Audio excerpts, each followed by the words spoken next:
stops on the board. The pitch. Big Kevich. Fly ball into left. In comes Masterman. He has to stop. Ball hits the ground. Base hit. Runner coming home. Ebel couldn't make the play. Zdunic scores. Ball gets away, and both runners advance. Ottawa 1-1.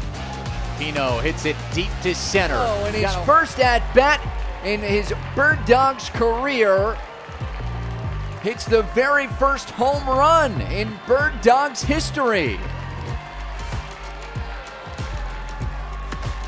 Side, Joe Johnson in foul territory, jumping into the net. Did he make the catch? He did! The pitch. Di Tommaso swings, ties it up, 3-3.